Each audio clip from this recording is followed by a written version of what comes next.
Ashe, Ashe, Ashe. Hello, good people, and we are here again this evening. It's currently 7:35 in the evening, and it's a hot day today. It's 90 degrees outside, and we're going to be bringing you another podcast. We are going to be talking about something that some of you may be up on, and as I always say, some of you may not be, but we want you to give you an opportunity to ponder over some of these things and the times that we're in.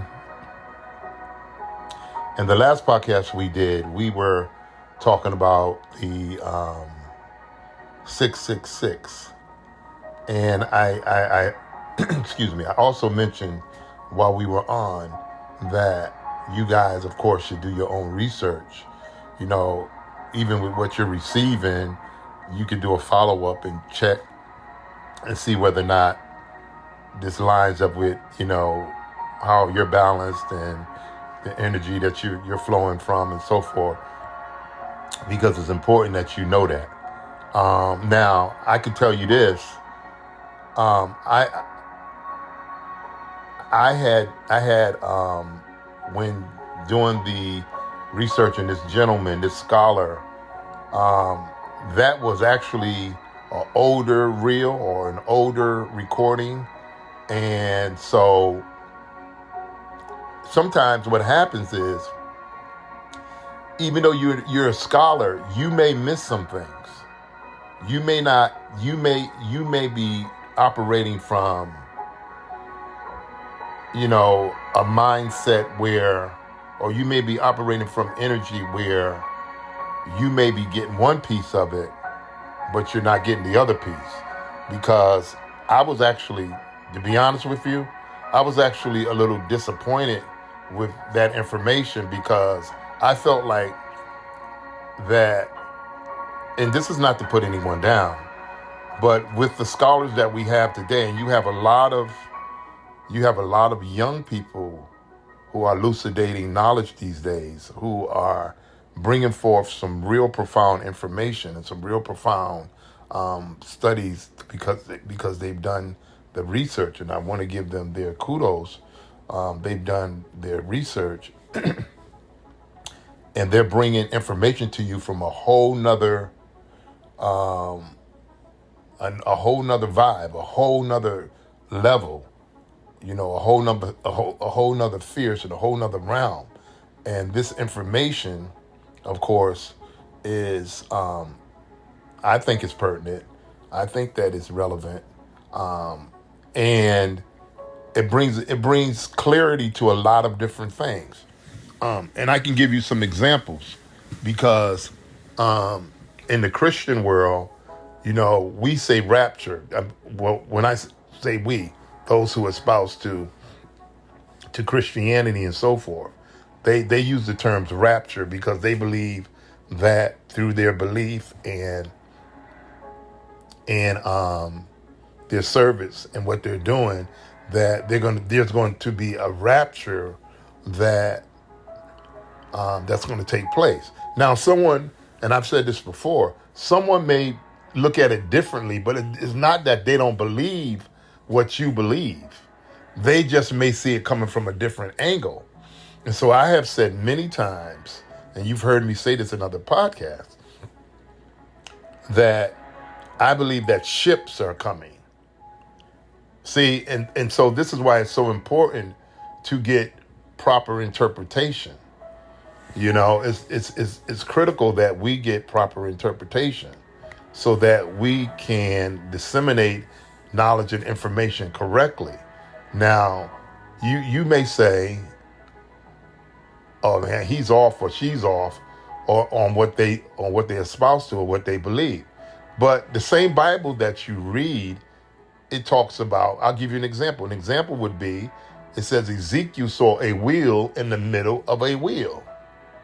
Right? So what is that? To a lot of people, that means a ship. That could be the mothership. And it's already been scientifically proven that what we're seeing in the atmosphere, what we're seeing in the heavens, and we see in these UAPs, these apparatuses that are in the sky, and they call them UFOs, and they've of course, have other names for them. And it's already been said that this one spacecraft landed on an airstrip in an Air Force base, and it says that when it landed, it created so much friction. It was like a 3.5 earthquake on the Richter scale. And it says that these black men got off of this ship, and they circumferenced the whole ship and surrounded it. And they spoke with captains and so forth on that particular military base. And they said that they got off of this. Some of you may have seen this video. They said that these people have got off that look like African American men, and the weapons that they got off with were so big. But long story short, these things I've said before, and a lot of you probably thought, oh, he's foolish, he's talking crazy, and so forth and so on. And that's only because you've been pigeonholed with the way you think. You kind of like got tunnel vision. You got one thing, and you're like, you're sticking with that, and you're not open. You're not open to learn anything. You know what I'm saying? And then that's why you can't, and I don't say that to put you down or to be pejorative or make you feel bad. It's just the truth with a lot of people. They're stuck in their thinking. They're stuck in their ways, but the same things that you believe, someone else believes the same thing. It's just in a different way. They believe it in a different format. Okay? And it doesn't say that they're wrong or that you're wrong. It just say that they believe differently or they espouse to this thing differently. Okay?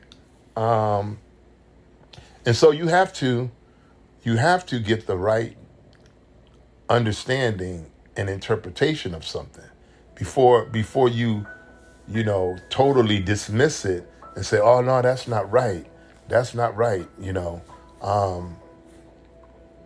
And so, again, we're going to give you something. Today we're going to be talking about the Black Hawaiians. And some of you may have heard this before. Some of you may have not.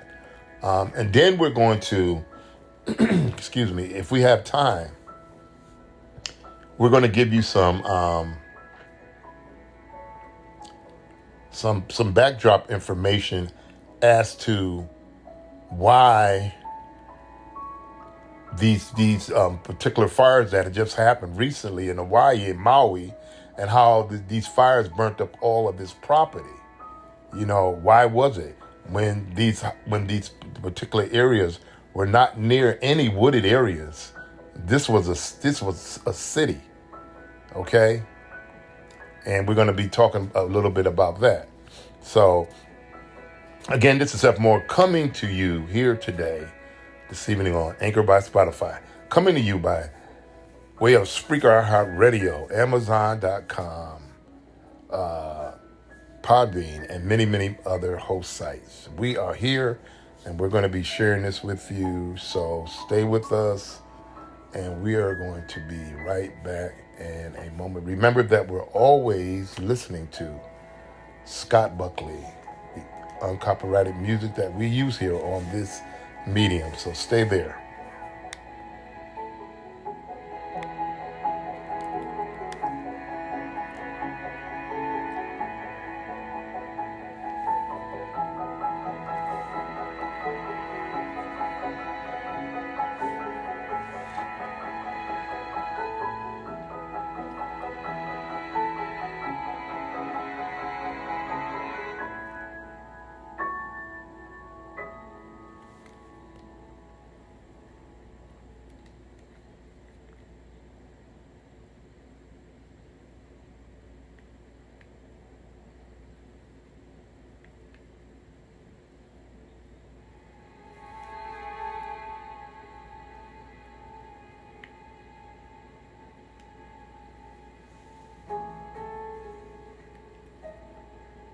Okay, and we are back again, and this is Seth Moore coming to you here on Anchor by Spotify.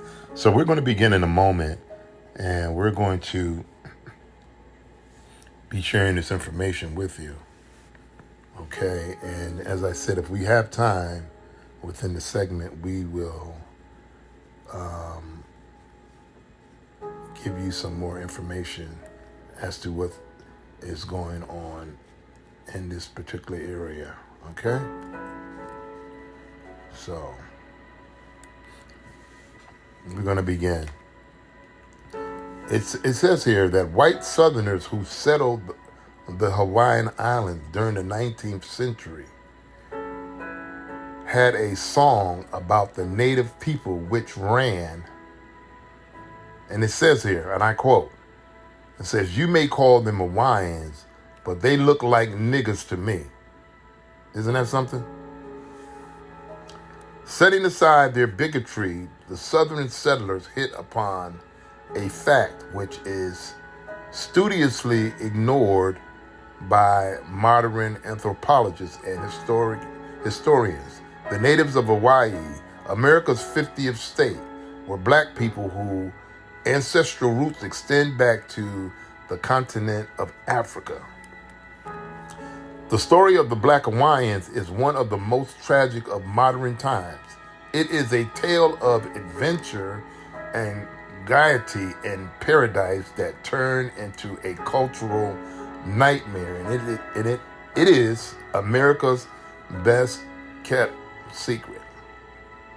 We must venture into the antiquity to learn of the roots of the Black Hawaiians, whose glorious star, now vanished from the heavens, once brightened the Pacific for 2,000 years.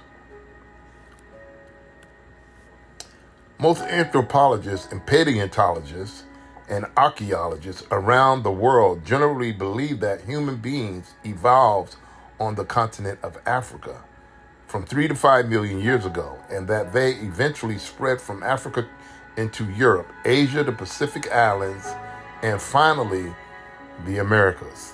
In time, these black settlers developed very advanced societies that sent navigators to explore and settle various islands of the Pacific Ocean.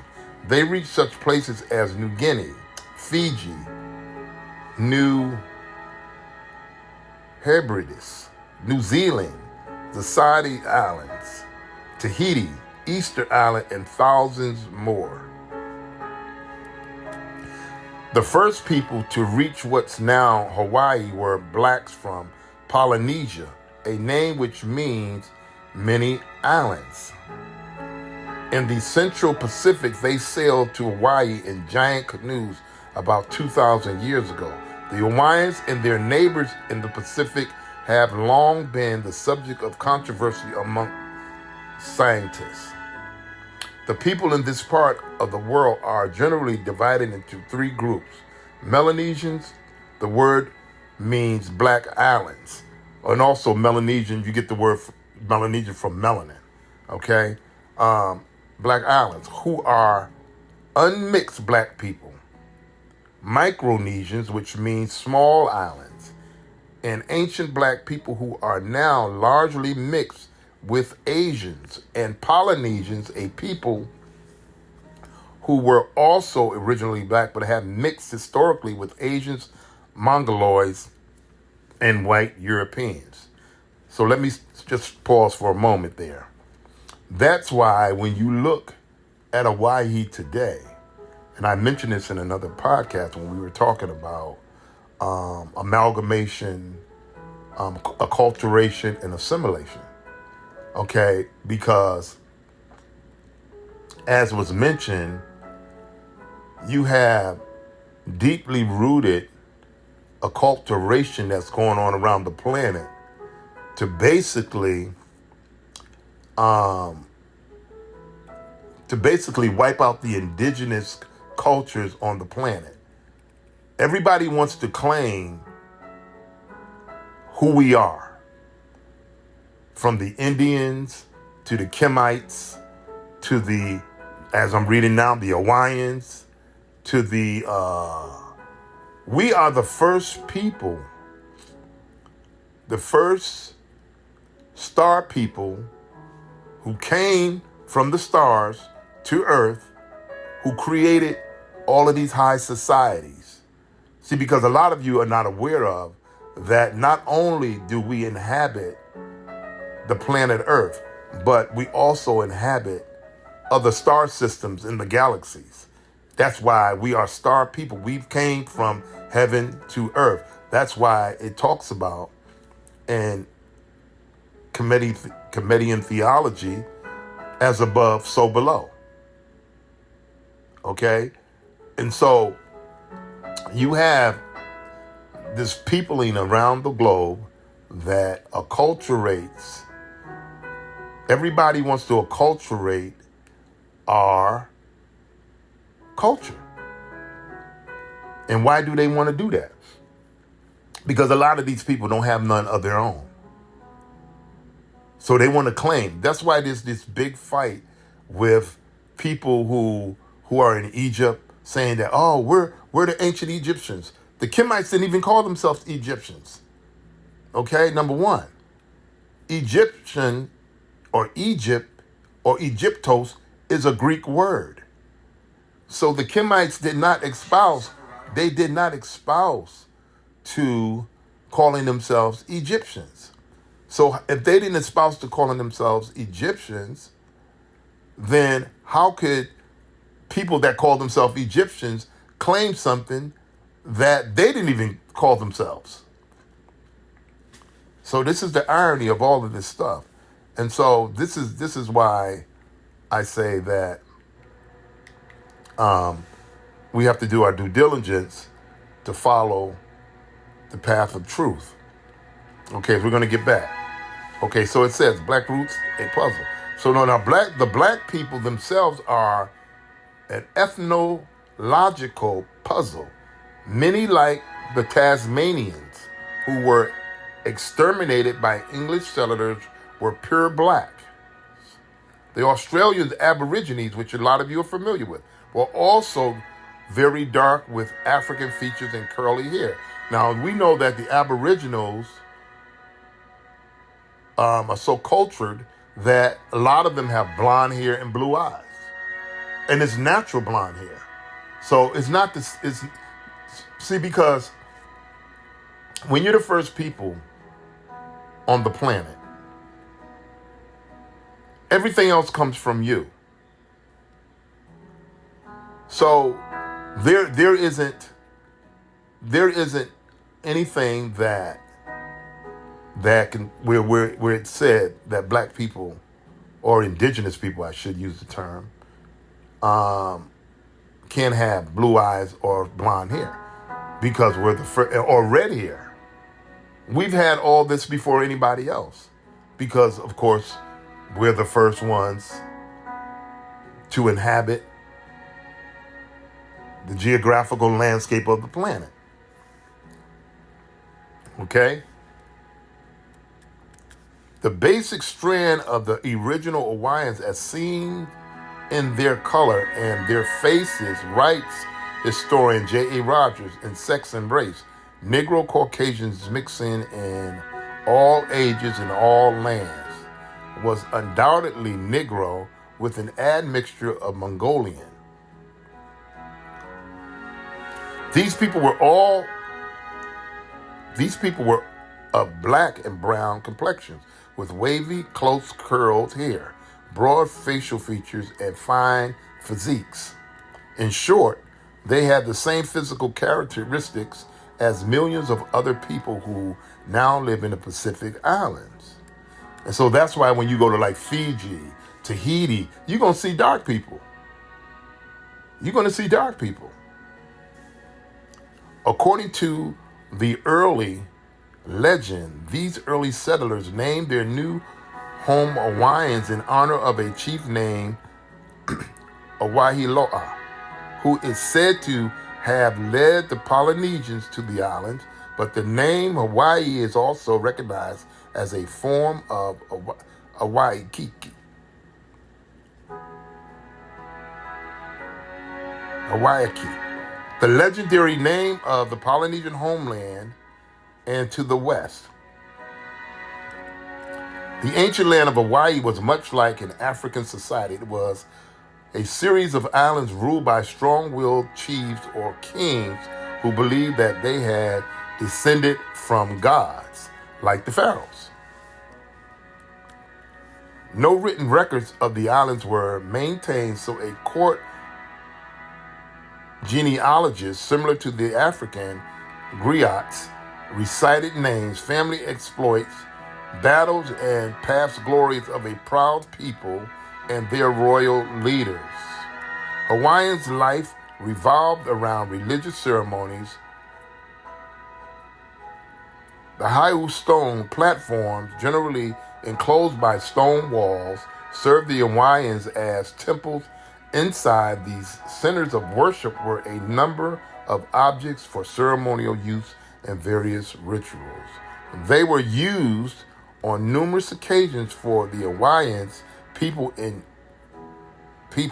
any new understanding or undertaking, in life was cause for religious celebration. The principal Hawaiian gods were Kani, life, which means life, Lono, which is harvest, and Ku, which is war. Closely linked to Hawaiian religions, traditions was the kapu, or law administered by the king. It was a rigid system of rules and guides, do's and don'ts, what's and what's nots, governing events from lovemaking and marriage to the season for catching certain fish. It separated kings from commoners, men from women, Hawaiians from foreigners. It was probably one of the most complex legal systems of the ancient world. Heaven and earth. If ever there was a paradise on earth, the Hawaiians appear to have had it. Blessed by a glorious climate, the people basked in the sun, swam in clear waters, and participated in competitive games and sports. I mean, could you imagine waking up, the breeze blowing on your face, and you on a white sand beach, and you got coconuts falling out of the tree, you got pineapples. I mean, come on, y'all. I mean, you got pineapples, you got everything that you need. You got everything that you needed. You loving life and your family and your tribe and just beautiful weather, then here comes the white man. Just like everywhere else. Here comes the white man. Now what we're going to do, we're going to read a little bit more of this, and we're going to stop for a moment, and we're going to bring you something else. I want to read some important stuff to you, okay? They worked, to be sure, in order to live, but there was a fine line between work and play. Fishing, for example, was probably as much a water sport as a source of obtaining food. The people shared their harvests so that no one was without food, and everyone found shelter in the marvelous huts built mainly from the leaves of palms and hollow trees. This is what we got to get back to. We got to get back to farm. We got to get back to sharing. We got to get back to caring. We got to get back to that, y'all. This is why the world is in turmoil, and we still got selfish people on the planet who are all about themselves, but yet they're talking about God, God, God. You can't be talking about God if you're a selfish, self-centered individual and you don't want to share nothing with nobody.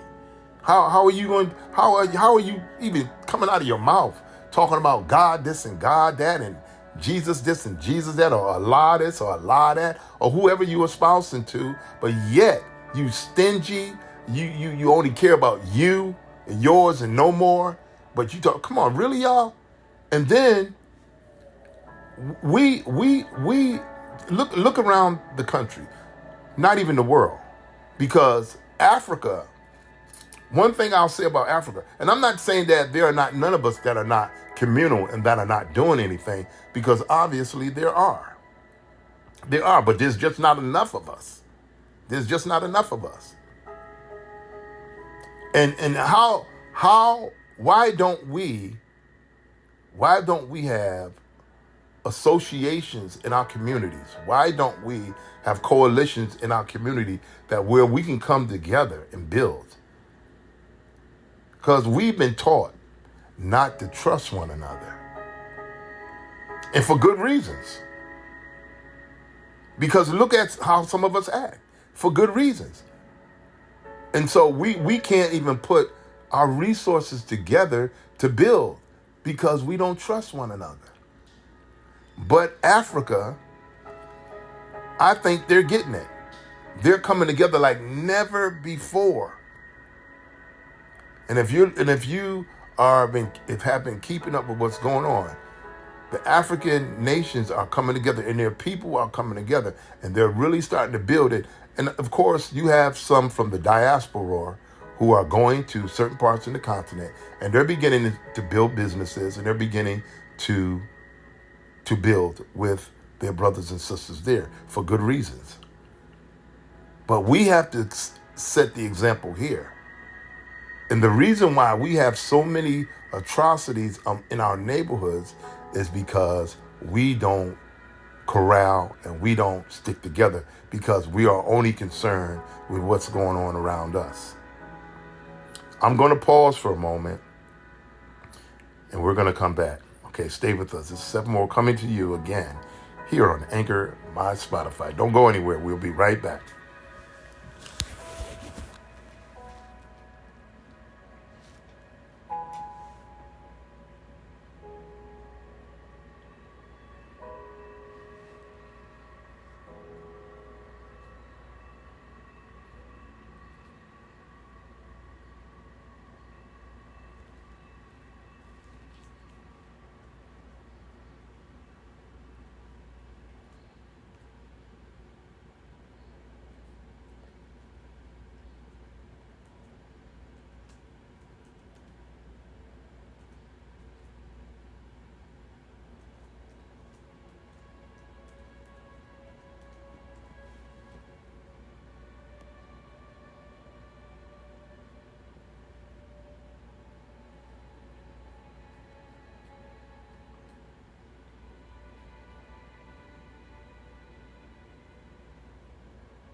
Okay, and we are back here again, and we're going to continue and give you some history on Hawaii. Now that you know that Hawaiians were black people, and they still are black people. There are still some in the Hawaiian Islands. But as I had mentioned earlier, acculturation is taking place all over the globe. So you have this homogeny all over the globe, which is decimating a lot of different areas. Okay, and that's because of acculturation, assimilation, and amalgamation. So a lot of people are like, if you can't beat them, join them. And here you got a lot of these pale people who are claiming to be Hawaiians. The indigenous Hawaiians were indigenous people as well. And so just like many other people, you got people claiming to be Indians and they pale as, it's just ridiculous. And so we're going to give you some information here and how Hawaii was annexed. So let us give you some of this history, and we're going to bring this up to date. We're going to bring it up to date, okay? Because we think that is noteworthy to do just that. Bring it up to date so that we can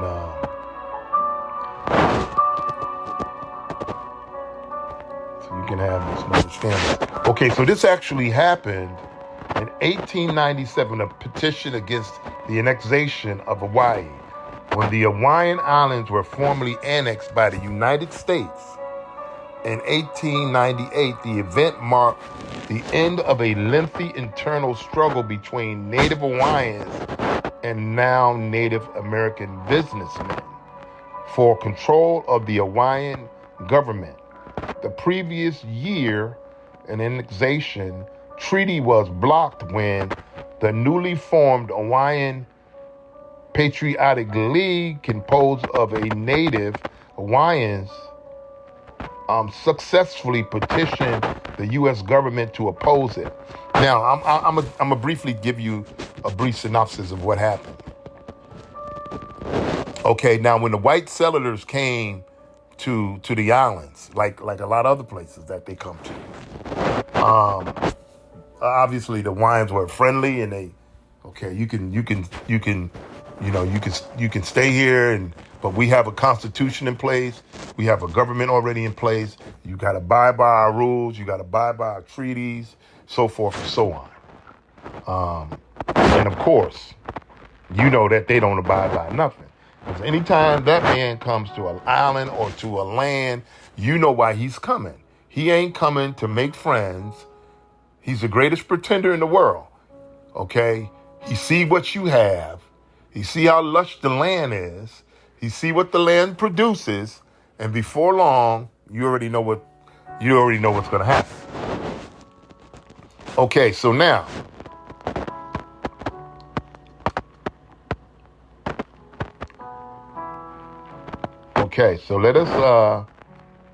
let me enlarge this some so we can get an accurate.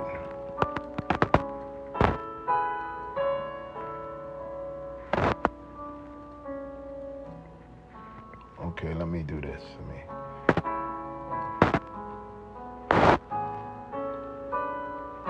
Okay, so let's see.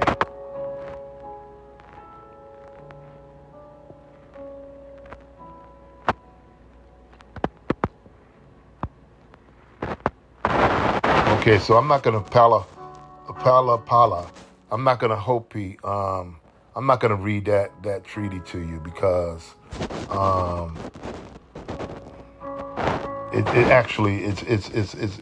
it's a little bit too small where I can't read it. So what I'm gonna do is I'll go on here and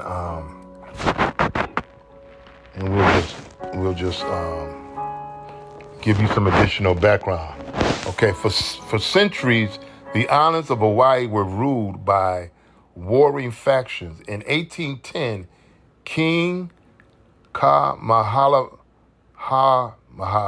unified all the Hawaiian Islands into one royal kingdom. Later, the traditional Hawaiian monarchy was overthrown in favor of a constitutional monarchy. Eventually, the monarchy itself was abandoned in favor of a government elected by a small group of enfranchised voters, although the Hawaiian monarch was retained as the ceremonial head of the government. Now, when the monarchy was overthrown, mind you, the Hawaiians did not give the United States, or these 13 men who came into the government of Hawaii, and they had another man who was another Caucasian white man who was speaking on the half of the Hawaiians, but all the time he was working with the 13 other men to overthrow the Hawaiian government, because they had a black priestess, the black queen. Okay, and we'll get into that as well. Okay, it goes on to say, during the 19th century, Western influence grew. David Kalakaua was the last king of Hawaii, ruling from 1874 to 1891, and in 1885, following a tradition of treaties favoring the United States, he signed a trade reciprocity treaty with the United States. This free trade agreement made it possible for sugar to be sold to the U.S. market tax-free, because a lot of sugar cane came through there. Okay? By 1887, when the reciprocity treaty was renewed, the Kingdom of Hawaii was overrun by white landowners, missionaries, and businessmen. The king promoted Hawaiian culture and traditions, but Hawaiian sovereignty suffered. U.S. sugar plantation owners came to dominate the politics of the islands. Their presence impacted social and economic life as well. The land holding system changed, and many aspects of traditional culture were prohibited, including teaching the Hawaiian language and performing the native hula dance. On July 6, 1887, a militia affiliated with the Hawaiian League, a non-native, mostly U.S. businessmen's political party opposed to the king under leadership of Lawrence Thurston, threatened King Kalakaua. He was forced to sign a new constitution, stripping him of his power and many native Hawaiians of their rights. Ain't that like the white man? Ain't that like them? So technically speaking, Hawaii, according to the United States, as a lot of you probably know, because you learned this in the school, was the 50th state. But the Hawaiian people never did relinquish their constitution or treaty. So technically speaking, the Hawaiians are still sovereign.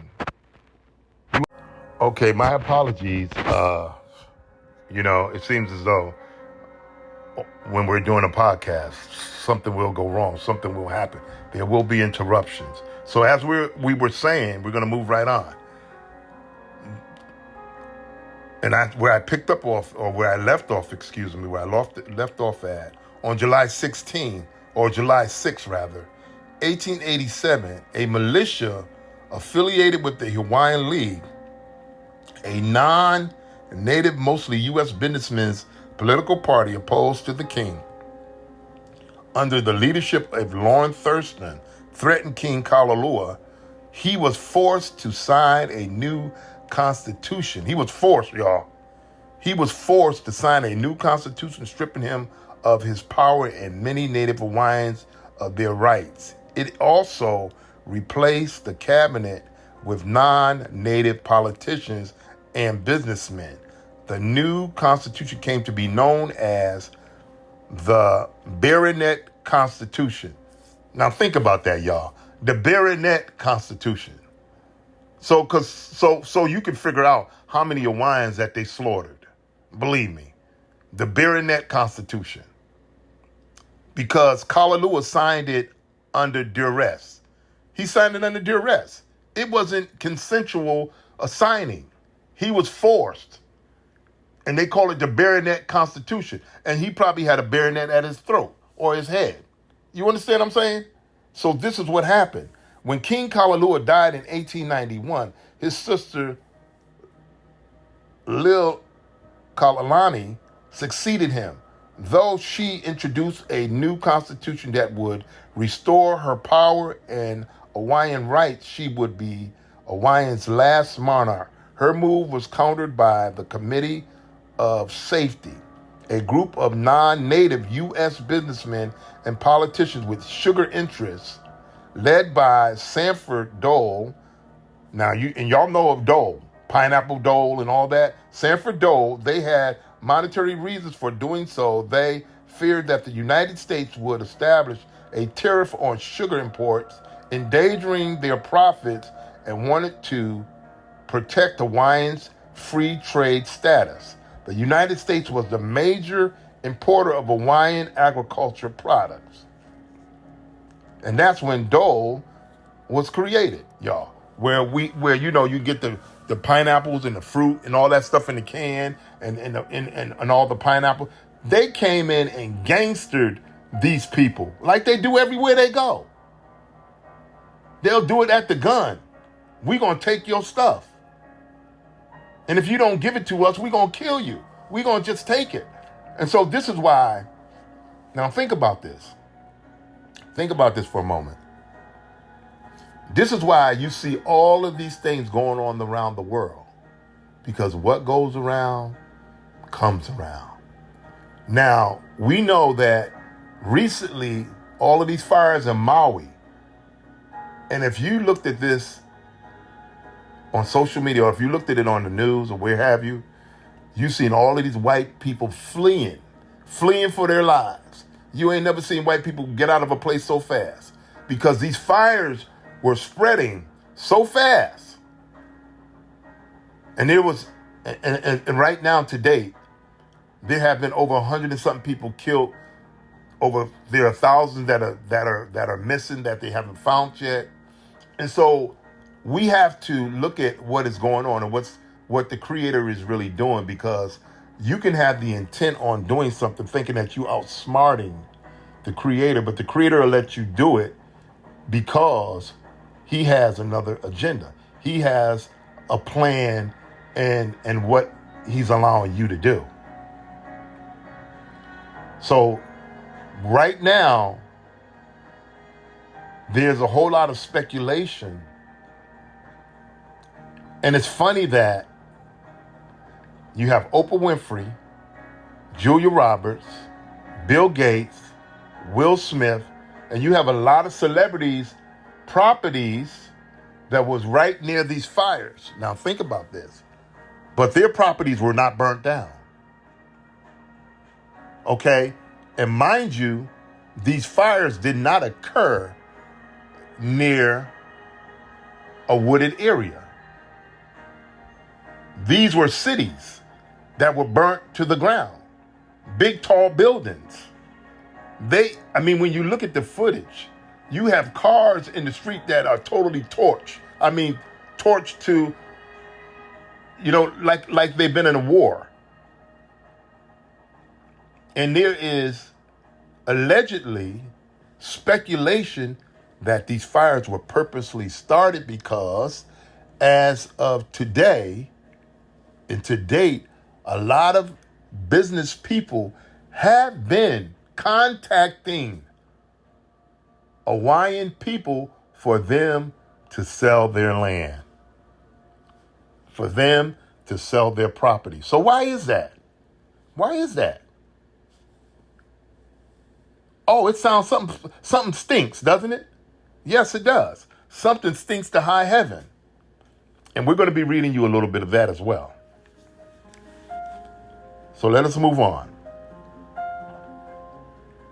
It talked about here, it said that the United States was a major importer, as I read, of Hawaiian agricultural products because, of course, of the reduction of sugarcane, pineapples, coconuts, all this stuff. And they took over all of these industries and forcibly made the last king sign over to a new constitution. Supported by John Stevens, the U.S. minister to Hawaii, and a contingent of Marines from the warship the USS Boston, the committee overthrew Queen Liliuokalani in a bloodless coup on January 17th, 1893. The Committee of Safety proclaimed itself to be the provisional government. Provisional government. Not sovereign government. It's a provisional government. So because, as I just read, he signed this constitution under duress. So the Hawaiians never did relinquish their constitution or their treaty. They were forced. So as I said earlier, technically speaking, Hawaii is not the 50th state of the U.S. And in the 1990s, Bill Clinton had some of these people come to the White House and he made an apology. But like I said, the landscape and the face of the Hawaiian people has totally changed because of acculturation. I've mentioned that earlier. And you have this going on. It's so prevalent. It's going on so much that you get a people that will come in, and usually when this is done, understand this, and a lot of you already know this, usually when acculturation happens and you run out the indigenous people, guess what they do? They'll bring in a whole different group of people who change the whole culture of the place. And you won't be able to tell the difference. And they'll be claiming, I'm Hawaiian. You understand what I'm saying? It's the same thing that happened with the Indians. I'm an Indian. I'm a Kemite. I'm a Kemite, which the Egyptians call themselves. They say they're Egyptian. Yeah, you might be Egyptian, but you're not a Kemite. Because they're not one and the same.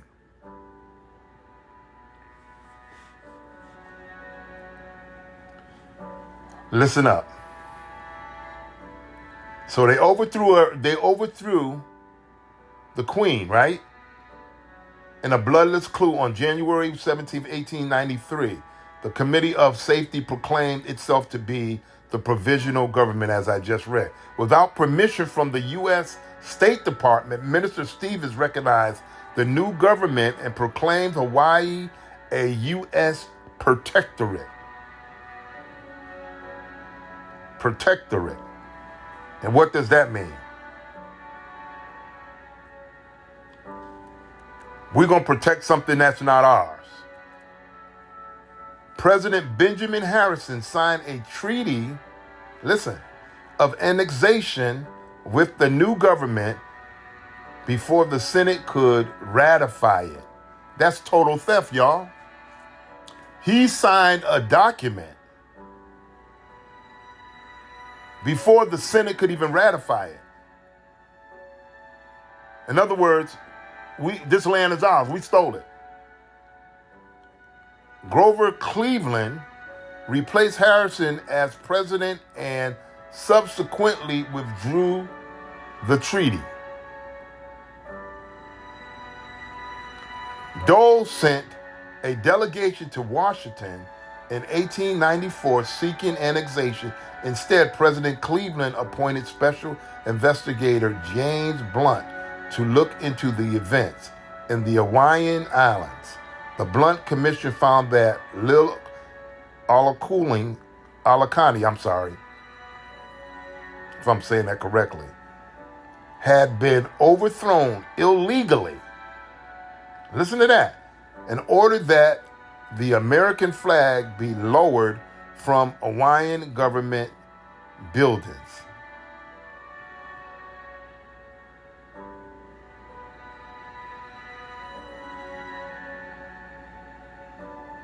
They said he said, nah, no, y'all, put that flag down.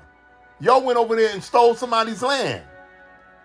They look how bold people are. They went and put the flag, and they raising up the flag like this is ours.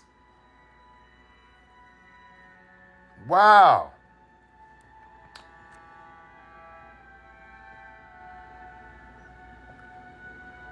Lil-Alakani never regained power. However, Sanford Dole, leader of the Committee of Safety and the president of the Provisional Government of Hawaii, refused to turn over power. Dole argued that the United States had no rights to interfere in the internal affairs of Hawaii. The Provisional Government then proclaimed Hawaii a republic, the Republic of Hawaii, in 1894, with Dole its first president. The overthrow of Lil-Alakani and imposition of the Republic of Hawaii was contrary to the will of the imposition of the Baronet Constitution in 1887. And on January 5, 1895, during the Wilcott Rebellion, an armed revolt was suppressed by Republic of Hawaii forces. The leaders of the revolt were imprisoned along with the Queen. Ain't that something? And in March of 1889, William McKinley was inaugurated as President of the United States. McKinley was in favor of annexation, and the change in leadership was soon felt. On June 16, 1897, McKinley and three representatives of the government of the Republic of Hawaii, Lauren Thurston, Francis Hatch, and William Kinney, signed a treaty of annexation. President McKinley then submitted the treaty to the U.S. Senate for ratification. Wow.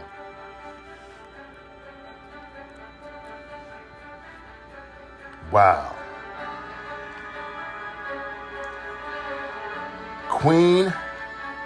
The Queen, Lil-Alakani, and her fellow citizens successfully protested the annexation by petitioning Congress. Two Hawaiian groups, Hua Aloha, Ana Hu Kolahana, one group for men and the other one for women, organized a mass petition drive. They hoped that if the U.S. government realized that the majority of Native Hawaiian citizens opposed annexation, the move to annex Hawaii would be stopped. But we know that didn't happen, right? Between September 11th and October 2nd, 1897, the two groups collected petition signatures at public meetings held on each of the 5 principal islands of Hawaii. The Hua Aloha Ana, translated as the Hawaiian Patriotic League petition, clearly marked petition against annexation and written into both Hawaiian and English languages, was signed by 21,269 Native Hawaiian people. That was more than half of the 39,000,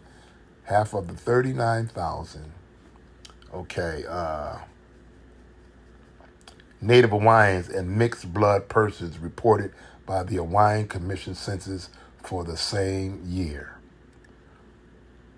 4 delegates, James Kalua, David Kahani, and John Richardson and William Auld, arrived in Washington, D.C. on December 6 with the 556-page petition in hand. That day, as they met with Queen Lil-Alakani, who was already in Washington lobbying against the annexation, the second session of the 55th Congress opened. The delegates and Lil-Alakani, planned a strategy to present the petition to the Senate. The delegation, however,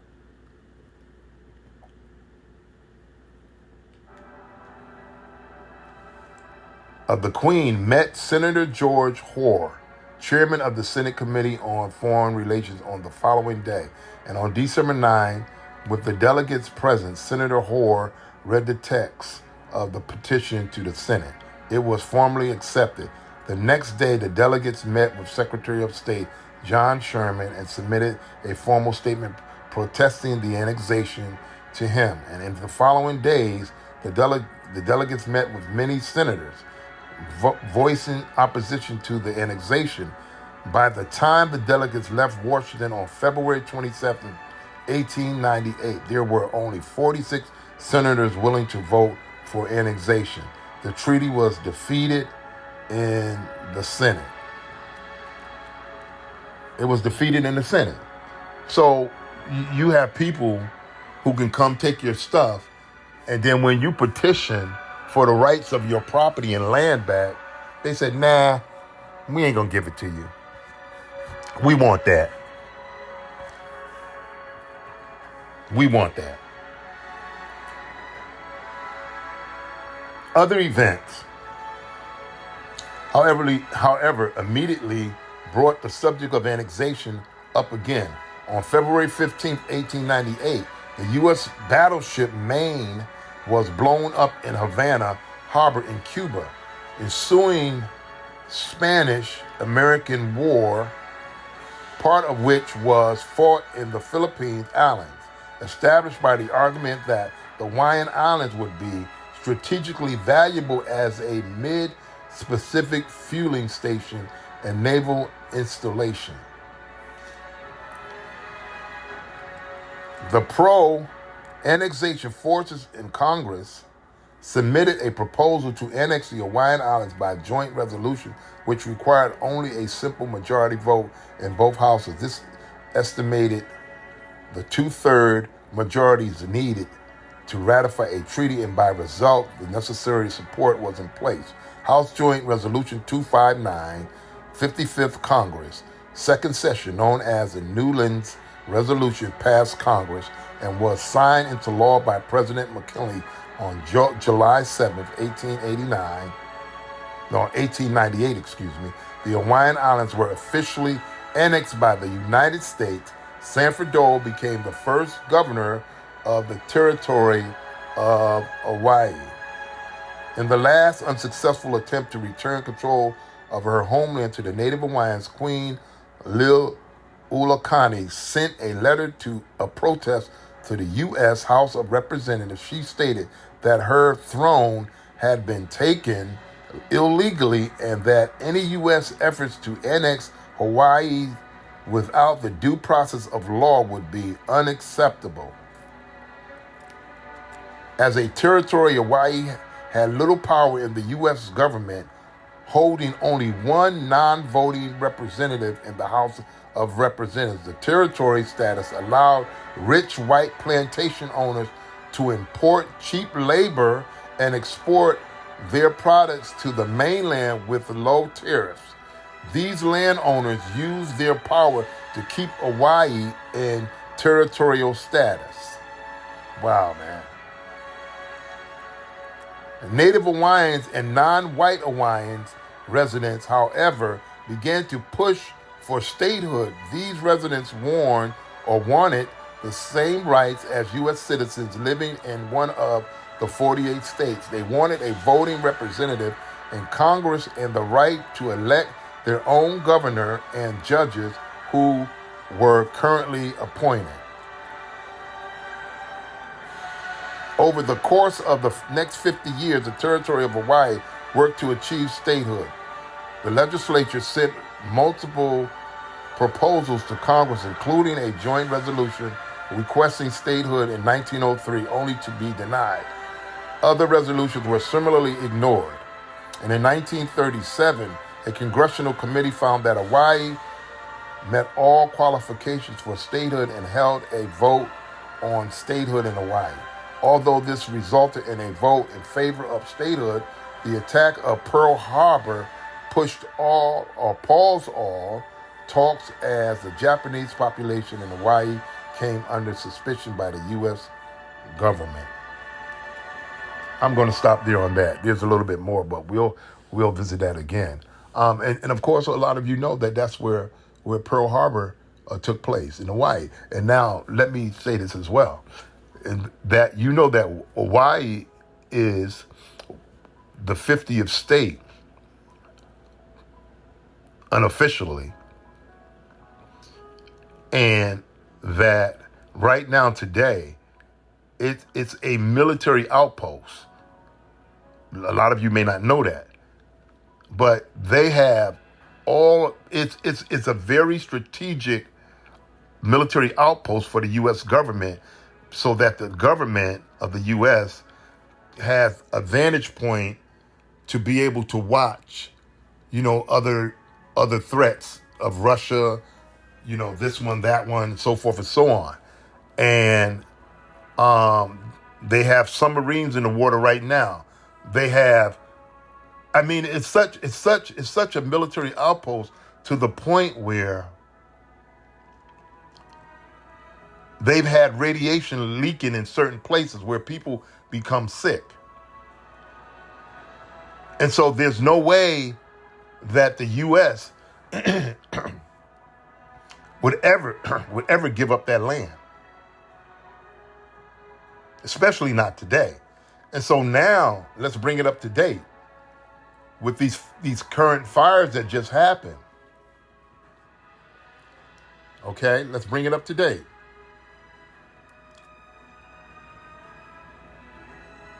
Now, why are these people in Hawaii and these business people in Hawaii are trying to get these people to sell their land?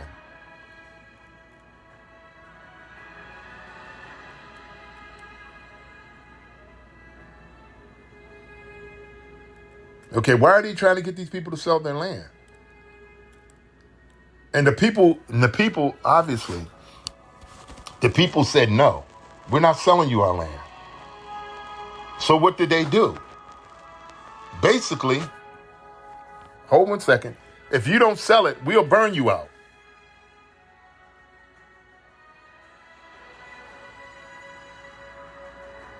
Listen to this.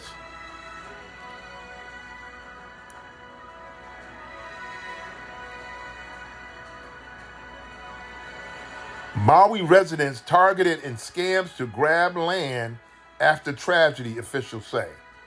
Okay, so now,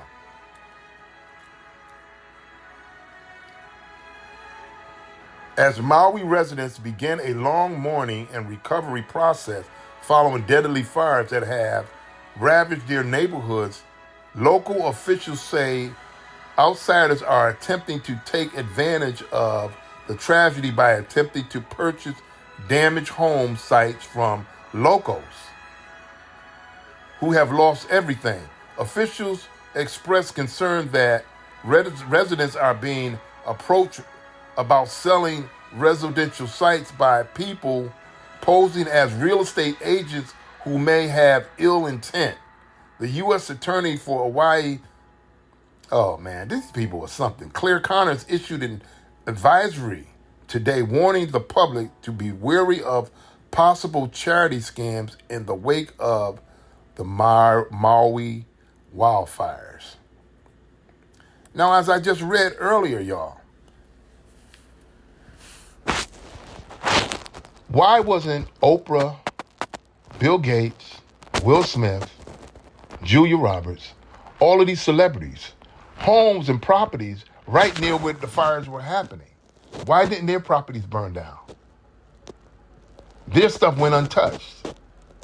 Now it says that Oprah and all these other people have real estate interests in this area. So, and then they went on to say that these fires were electric fires, started electrically.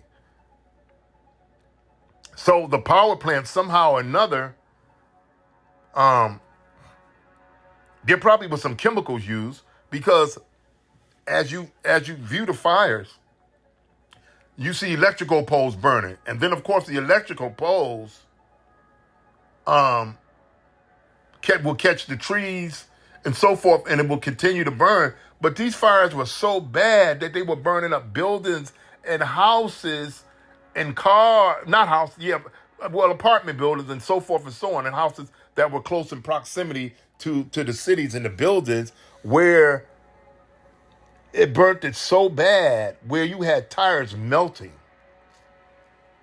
So how does that happen? How does that happen? Of course, you're going to need wind, right? For fire to spread, you're going to need wind. But how does that happen from building to building, from electric pole to electric pole to car, if there wasn't some type of chemicals that were being used? These people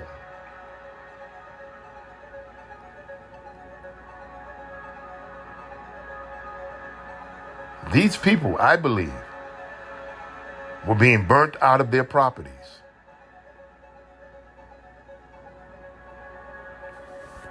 And it also says, I'm going to say this, it also says, why on the day of the fires, there were not any fire alarms that went off. The fire alarm on that particular day, the fire started. For some reason, the fire safety codes to sound the alarm for people to evacuate somehow it malfunctioned. And not only that, but listen to this. Somehow or another, they didn't have use of water. Think about that. They did not have the use of water. So there was no water that was working.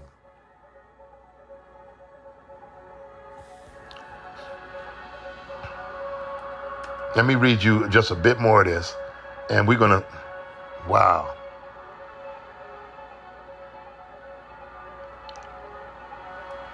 Let's see what it says here.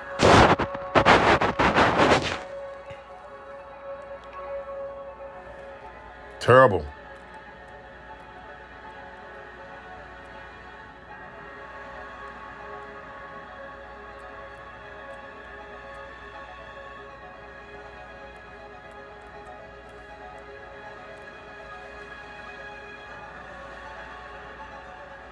These some dirty people, y'all. I'm telling you.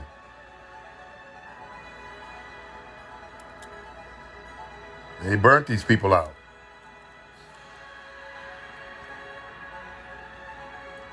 Let me say allegedly.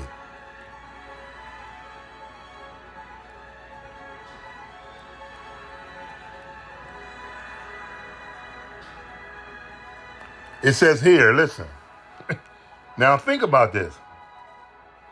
Linda Hunt, who works at a horse stable in Waikalula village on the Big Island, had to evacuate that fire.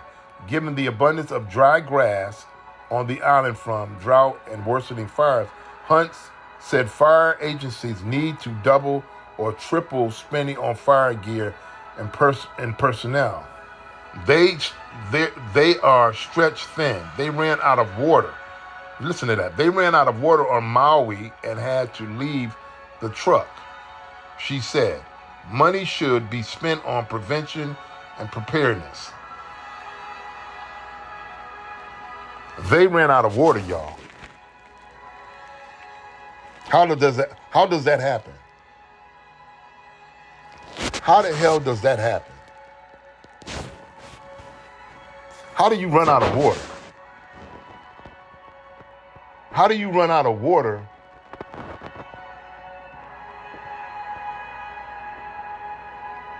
in a solvent city? How do you run out of water in a city that does commerce every day? Tell me.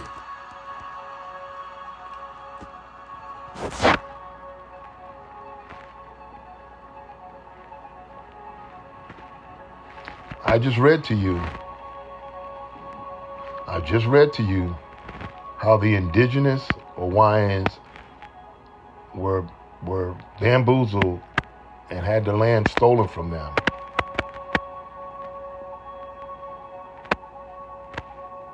So now you know. And now we have these people, and these people have been having all these business people call them. And this was actually happening before the fire started. And the people said, no, we're not selling our land. We're not selling our land. We're not selling. So they said, okay. So what do you think happened? What do you think happened?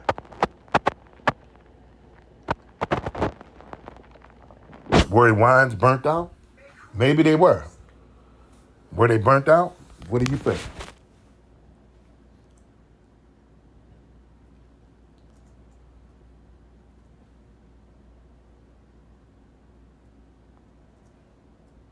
Let me know what you think.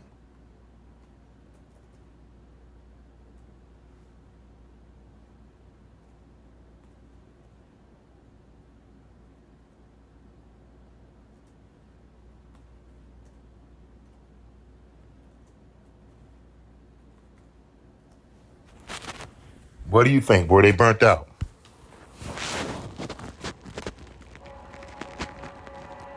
I think they were. And I'm gonna say allegedly. Because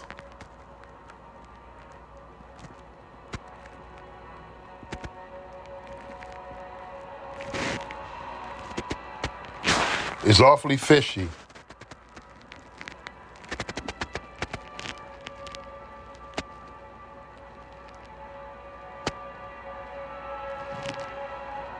And they have all these people who died in the fire. And there's still thousands missing.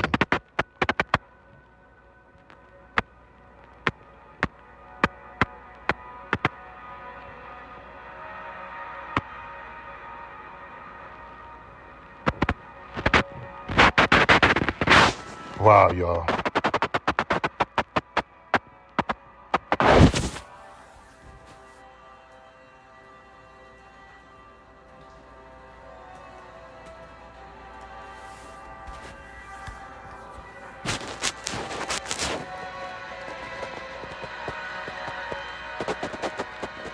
Okay, we're going to end up there. We're going to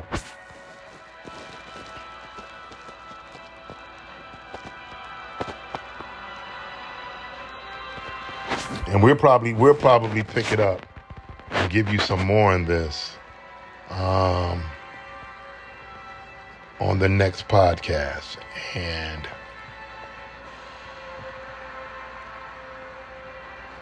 But it's awfully strange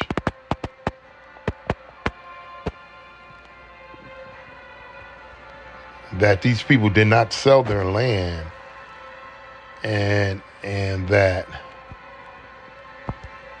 these buildings, the way if you really take a look at it, and they're not near any wooded areas, y'all. And when you really look at this, you'll say that's something suspect about that. There's really something suspect about that. So we're going to end up there for tonight, and we're going to be coming back again, of course, and we'll be seeing you again. And so until next time, remember to like, share, and subscribe, support the podcast, and we will be seeing you again soon. Hit that button, that thumbs up button, like and share. Okay, until next time, this is Seth Moore coming to you again here on Anchor by Spotify, by the way of iHeart Radio, Spreaker iHeart, Amazon, Patreon, and so forth. So again, have a great evening. See you the next time.